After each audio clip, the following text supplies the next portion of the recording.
Bienvenue à notre deuxième Connect Group de la série Femmes ordinaires, influence extraordinaire. Aujourd'hui, beaucoup cherchent à influencer, notamment sur les réseaux sociaux, où on voit l'émergence de ce qu'on appelle les influenceurs.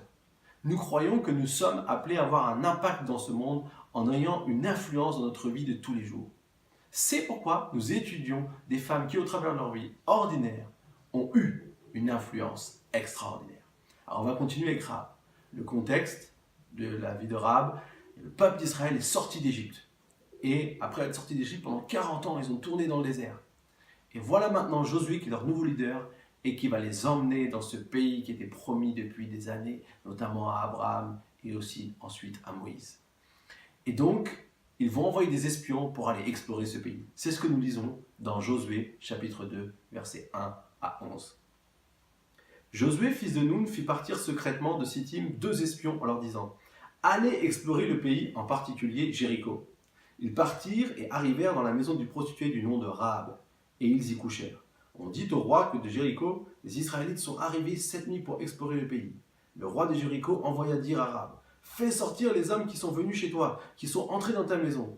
En effet, c'est pour explorer tout le pays qu'ils sont venus. » La femme prit les 2 hommes et les cacha. Puis il dit, il est vrai que ces hommes sont arrivés chez moi, mais je ne savais pas d'où ils étaient. Et au moment où on allait fermer la porte, à la tombée de la nuit, ils sont sortis. J'ignore où ils sont allés. Dépêchez-vous de les poursuivre et vous les rattraperez. Elle avait fait monter les espions sur le toit et les avait cachés sous des tiges de lin qu'elle y avait arrangées. Ces hommes les poursuivirent par le chemin qui mène au gué de Jourdain et l'on ferma la porte après leur départ. Avant que les espions se couchent, Rahab monta vers eux sur le toit et leur dit, je le sais. L'Éternel vous a donné ce pays. La terreur que vous inspirez s'est emparée de nous et tous les habitants du pays tremblent devant vous. En effet, nous avons appris comment à votre sortie d'Égypte, l'Éternel a asséché devant vous l'eau de la mer des roseaux et comment vous avez traité les 2 rois des Amoréens de l'autre côté du Jourdain, Sihon et Og, que vous avez exterminés. En l'apprenant, nous avons perdu courage et notre esprit est abattu devant vous, car c'est l'Éternel, votre Dieu, qui est Dieu en haut dans le ciel et en bas sur la terre.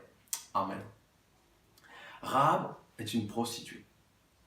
Et c'est très surprenant que les espions hébreux trouvent refuge chez elle. Alors, qui était vraiment Rahab? Les historiens pensent qu'il est fort probable que Rahab était une gérante d'hôtel et une confectionneuse d'habits. Or, on la cite toujours, en fait, avec le titre de prostituée. Et au verset 9, elle va dire aux espions quelque chose d'intéressant, qui va nous mettre sur une piste de réflexion. Je le sais, l'Éternel vous a donné ce pays. Comment a-t-elle pu découvrir cela? Seulement par la foi. La foi dans le Dieu de son ennemi. La foi dans le Dieu extraordinaire. C'est incroyable de se dire que cette femme a pu croire dans un Dieu qui n'était pas le sien. Alors dans Jacques, chapitre 2, verset 25, on voit une autre définition de qui était aussi Rahab. Nous lisons que Rahab la prostituée est devenue Rahab la juste, basée sur sa foi et ce qu'elle a fait aux espions. Cela est possible car la foi en Jésus nous donne le salut. Oui, la première chose que la foi fait dans notre vie et que ce que ici Rahab exprime, c'est que la foi, c'est d'arrêter de nous définir par notre péché et commencer à nous voir comme Dieu nous voit. En fait, dans cette histoire, on voit que Rahab dira aux espions combien les habitants de Jéricho ont peur des Israélites. On voit en fait comment aussi dans cette histoire, eh bien, les habitants de Jéricho avaient une peur bleue de ces Hébreux qui peuvent venir et avec un Dieu tellement puissant qu'ils pourraient les exterminer. Et en fait, ce qui est incroyable ici de voir, c'est que de l'autre côté, on voit les Hébreux qui, depuis des années, ont peur d'aller à Jéricho. Notamment lorsque Moïse avait déjà envoyé des espions, il en avait envoyé 12, et sur les 12, il n'y en a que 2 qui avaient dit qu'on pouvait gagner cette ville et qu'on pouvait arriver à aller de l'avant. Mais en fait, il y en avait 10 qui étaient dit c'est impossible. En fait, ce qu'on voit ici, ce qu'on peut appeler, c'est le dilemme de la foi. J'ai peur car je ne me sens pas capable de faire le prochain pas, mais en réalité, les autres voient qu'avec Dieu, j'en suis tout à fait capable. Et ils le croient.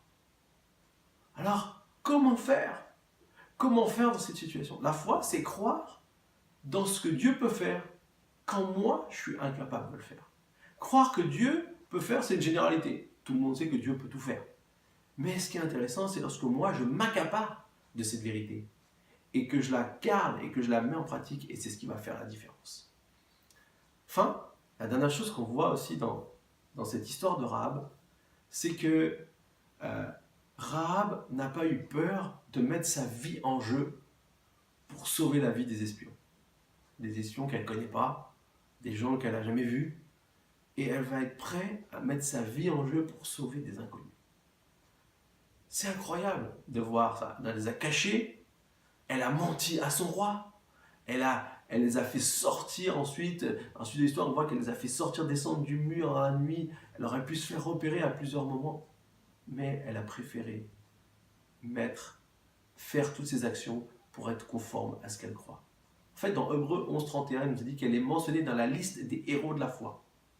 Même David est à peine cité, et elle est dans la liste des héros de la foi. Pas des héros, des héros de la foi.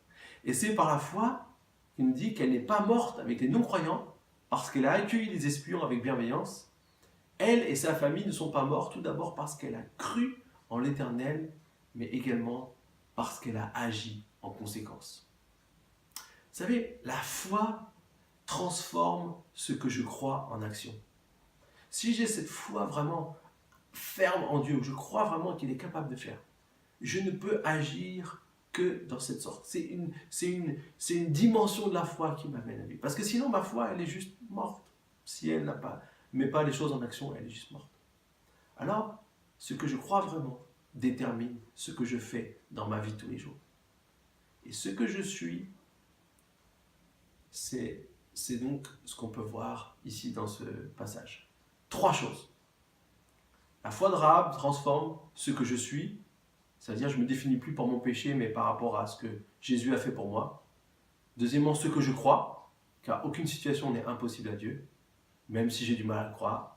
Mais enfin, ce que je fais, car c'est lorsque je mets en pratique ce que je crois que l'extraordinaire peut arriver. Voilà. Maintenant, j'aimerais juste prier pour vous avant qu'on passe à un temps de discussion. Seigneur Jésus, merci pour cette merveilleuse chose que tu nous donnes de pouvoir accomplir au travers de la foi que tu as mis en nous. Nous ne sommes pas pécheurs, nous sommes des enfants de Dieu rachetés. Et nous pouvons nous voir de cette sorte, même si aujourd'hui le péché essaye d'encore nous définir. Merci aussi Seigneur parce que tu nous donnes de croire dans les situations les plus impossibles de notre vie. Nous pouvons nous accaparer de cette vérité. Et enfin Seigneur, je te remercie que tu nous aides à mettre en pratique cette foi afin de l'accomplir et de voir dans notre vie tous les jours des choses extraordinaires se passer. Merci. Amen. Voilà, je vous souhaite à tous un bon temps de partage avec les questions qui vont suivre et que Dieu vous bénisse et à bientôt pour un nouveau Connect Group. Ciao.